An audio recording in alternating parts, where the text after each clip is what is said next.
Honorable Ujulatu. You said you were not there yesterday. I think the Constitution deals with the Constitution extensively in articles 117, 118. Deals with that. How to deal with MPs and what have you. Under the 7th Parliament, under the speakership of Professor Michael Okwei, I remember very well there was this Saglebi issue at the time. And you know, in Ghana, our security agencies, I would say in this case, the police, sometimes you go there, they give you 8 o'clock, you probably will stay there for the rest of the day. Yes. So, in order to bring some kind of dignity to the whole process, Okwei then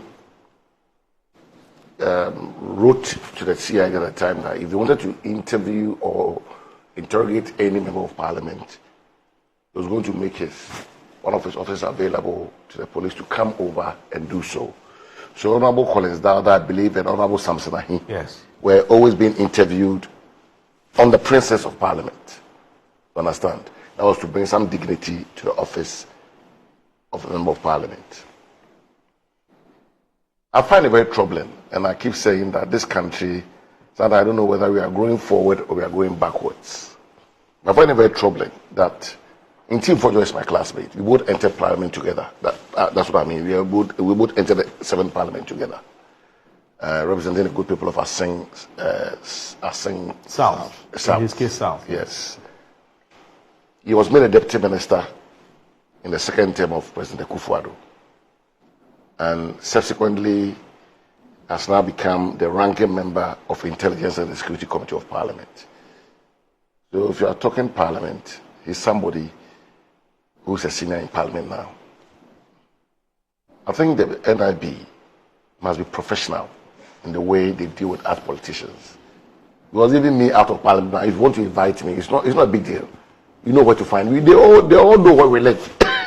You understand? They all know where we live and where we patronize and all the rest of it. The kids are on vacation now. So the kids are home. And what has brought us here? That's the question. As a ranking member of the Security and Intelligence Committee, he probably has come by some information, sensitive information. We don't know that, but I'm guessing. Because he's dealing with all the security heads in the country, this committee. So, he's raised an alarm. And in this particular instance, let's say a legitimate alarm. What the NIB guys should be doing is rather invite him to come and share what he has with them to aid their work. Why do you describe it as legitimate? Like I said, because what I saw on Good Evening Ghana, I think he's been on Good Evening Ghana and come up with what he has. Yes. You understand? So as we speak, I won't say alleged. I would say it's legitimate. Until they also go and come up and say, oh, no, what he was talking about is not what happened. I listened to his interview with Felix Ofori-Kwakye. Felix is a young man, but he's always must be careful with the words he used to describe his political opponents. I listened to the City News. You mean Eyewitness News? Yes. It wasn't pleasant. You are now speaking for the president of Ghana. Forget about the personality of Ofori-Kwakye, but the position you occupy as a spokesperson for the president or the presidency of Ghana. And the banter that day was not pleasant, to say the least. And then beyond that, Sami Gyamfi also again with him on Newsfile.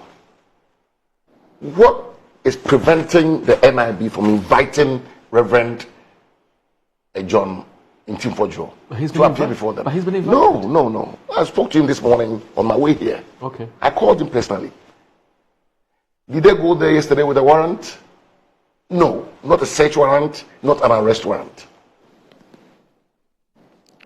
What kind of country? How do you know this? Because I spoke with him before coming here this morning. No, that's true. You spoke with Reverend Ntim Fordjour. Yes. And he said that as far as he's concerned, the NIB officials... If you allow me to flow, I think viewers will come to their own conclusions. That's fine. Yes. Because I have spoken with them this morning on my way here. Yes. we spoke, and I asked all. I don't want to come and sit here and talk about things that I didn't know or I wasn't sure of. So as a former colleague or as a colleague, I called him and I said, Reverend, brief me on what actually happened. Did he come with a warrant? I asked him all these specific questions, and he says no. And he's a law-abiding citizen. So if you invite him, there are other appointees of President Akufo-Addo who have been invited, and they've gone to the NIB quietly. You are a lawyer, I'm sure you are aware that some ministers, some appointees have been invited. They've gone. So why sometimes the brouhaha surrounding these invitations? That's what I don't get. You see, I'm not talking about if he's committed a wrong, he should be, left off the hook. No. But you must deal with the person. But the law says, he's a lawyer, that everybody is innocent until proven guilty. Yes. And once you don't have the evidence to say, oh, he's lying, he's this, that, the banter and the noise, sometimes we sit back and say, what has the NDC government got to hide in this matter? Well, you're not doing an ordinary guy, you're doing somebody, a very seasoned member of parliament, a former deputy minister, now a ranking member of a very important, one of the very important committees in parliament. And you cannot invite this man to come appear before you and share what he has with you. To be quite honest. And like Riley said, he has a young family, the kids are on vacation, and why do you subject him to this ordeal? It's very unpleasant. And we must move on. Because as a country practicing democracy, we cannot be doing this to ourselves every 8 years, every 4 years. That somebody has stolen, somebody is lying. And we're in this country. And Okuyoto Blackwater came and sat, he's not a foreign minister. Every day reading stuff. Nobody invited him. He even, exposed the flight details of the sitting president. He exposed his flight details, which was security risk. Nobody invited him. Nobody persecuted him. We were here. My younger brother, Sami Jemfi, talked about, what did he talk about? About, in 2020, he made allegations. Sam George, on the eve of elections, the now Minister for Communications, about, this aeroplanes dropping something in an ambulance and all that. He said all these things. But let me restrict myself to Kujeto and Sam George. Well, they are members of parliament, so they fall within Reverend Ntim's case. But nobody invited them. And I'm sure that today, they probably don't have any evidence to support what they said. But it's politics, you understand? But I don't know what the intention of the NIB is. Is it to suppress freedom of press, freedom of speech? Is it to intimidate NDC's political opponents? That's not the way to go.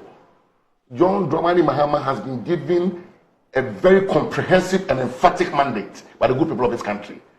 He must work with that mandate and change the face of our democracy. What the NDC is doing now is rather whittling away their goodwill. But these are the kind of things that made NDC very unpopular. Right? Because of what happened under PNDC, NDC. And I'm sure they've moved on from that era and rebranded itself. So why all this military style, raids on people's homes and what have you? We are people, high upstanding members of society. If you have committed any wrong, invite us. And let us go and face due process. You understand? These are legislators, for God's sake. These are not ordinary people.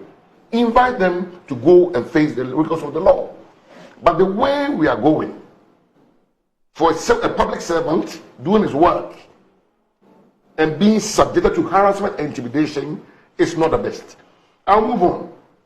And also talk about what I believe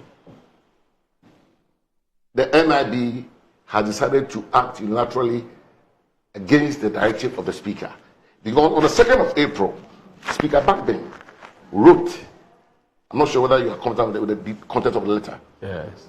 About how to treat these people. Yes. As we speak, I think Honorable Yusuf Mustafa, former Minister for MP for Yagapa Gubori, former Minister for Sports. He has been, the NIB has been asked to interview him. So the process is there. Use the process. Let's sanitize the broadcast space. Surely if somebody has committed a crime, we all be here to raise and prosecute them. But the way and manner we are approaching our political opponents, it's not the best, because you cannot subjugate the MPP into submission. It cannot happen. It cannot happen. The MPP will always rise up and speak for the good people of this country. You understand? And that's what we've been known for. But the way and manner they are treating members of the MPP just for speaking their minds or just for exposing rot or an illegality, it's surely not the best way to proceed. It's a democratic country. We've practiced this democracy for 32 going 33 years. We expect mutual respect on both sides, right? Let's bring some kind of decency into the politics that we are doing. You understand? This idea of raiding here, raiding there, and going with warrants, going without warrants, must be a thing of the past. People must be invited. And like I'm saying, if you want to even investigate somebody, it's not proper to go underground to do investigation. You place plainclothes people, outside his home, his office, and what have you, and then get the right information. Why do you have to even make it known that a person is even an investigation if you really want to do a decent work? You see? Yeah. So what we should all bear in mind, the power, as we've seen in the last 32 years, will go and come. But the same political class, we are the ones. Look at President Obama's appointments. All the former deputy ministers are now ministers. Some have just come in to be ministers. So these actors will still be at play.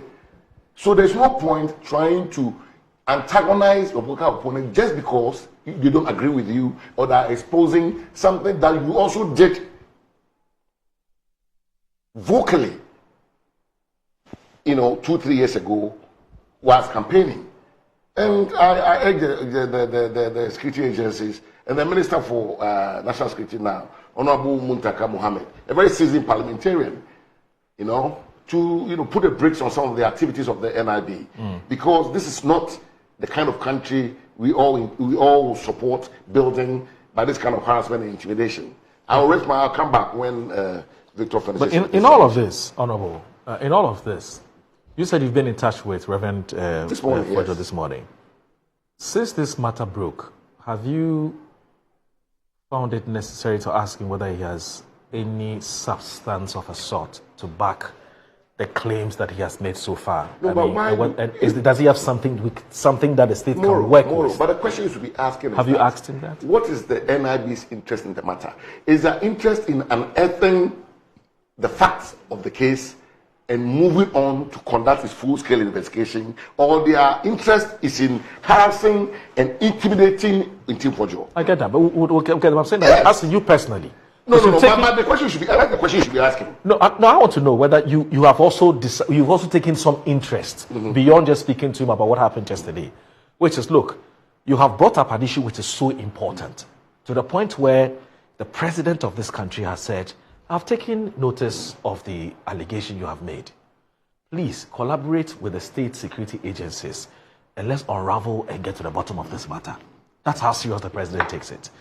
Of course, my only difficulty was with the 24-hour, response that was given by the information minister. I thought it was a bit premature, because if you say we should investigate, let's investigate, get to the bottom of it, and then you can then put out the findings of that investigations.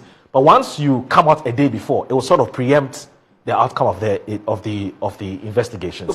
But I'm just saying that as persons who are very, very interested in not just the image of the committee, but also the image of the party, which is the MPP, of which someday I am reliably informed you'd want to lead one day as a general secretary, and of course subsequently whatever it is that you intend to do. In order to protect the image of the party, why aren't some of you who are leaders, who are very respected persons like you, ask Reverend Ntim Fordjour that, look, in order not for us to be seen to be embarking on a wild goose chase, in order not for this whole thing to turn out as though it's some kind of a hoax, do you have something beyond just a feeling or a suspicion that something untoward or something unlawful had happened? Do you have something we can work with? Have you taken that pain to want to show that sort of interest in getting something of evidential value, or let's say substantial value from Reverend? Have you done that? Are you not saying that's the trajectory the NIB guy should be taking? Right? It's by inviting him as a ranking member of that committee and say, look, respectfully, you've made these allegations. Do you have anything to back it up? Well, these are very sensitive allegations. Drug trafficking, right? And stuff like that. These are very sensitive. These are not matters that you can come and sit on air and talk about. But you don't. So it's now incumbent upon the NIB to invite him. Fair point. And why have they failed to invite him? Fair point.